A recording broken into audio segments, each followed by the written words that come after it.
ભરૂચ જિલ્લામાં ખનીજ માફિયાઓ કેટલીક હદે બેફામ અને નિર્ભય બન્યા છે અને તેનો વધુ એક ચોંકાવનારો કિસ્સો ભરૂચ તાલુકાના દયાદરા ગામ નજીકથી સામે આવ્યો છે।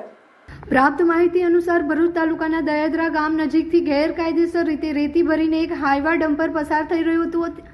આ અંગે જાણ થતાં ખનીજ વિભાગના અધિકારીઓએ તેને રોકવા પ્રયાસ કર્યો હતો, પરંતુ ડમ્પર ચાલકે કાયદાનો કોઈ ડર રાખ્યા વિના અધિકારીઓની ગાડી આગળ જ બેફામ રીતે રેતી ખાલી કરી નાખી હતી। વિડીયોમાં સ્પષ્ટપણે જોઈ શકાય છે કે ડમ્પર ચાલક પોલીસ કે સરકારી તંત્રનો કોઈ ભય રાખ્યા વિના પોતાનું કૃત્ય કરી રહ્યો છે। આ ઘટના સ્પષ્ટપણે દર્શાવે છે કે ખનીજ માફિયાઓ કાયદાનું પાલન કરાવતી સંસ્થાઓને પડકાર ફેંકી રહ્યા છે। તેઓ હવે માત્ર છુપાઈને ગેરકાયદેસરની પ્રવૃત્તિઓ કરતા નથી, પરંતુ જાહેરમાં અધિકારીઓને પણ ડરાવવાનો પ્રયાસ કરી રહ્યા છે। આવી ઘટનાઓ તંત્રની કડક કાર્યવાહી સામે સવાલ ઉભા કરે છે। જો ખનીજ માફિયાઓ આટલી હદે બેફામ બની ગયા હોય તો સામાન્ય નાગરિકોની શું સ્થિતિ હશે?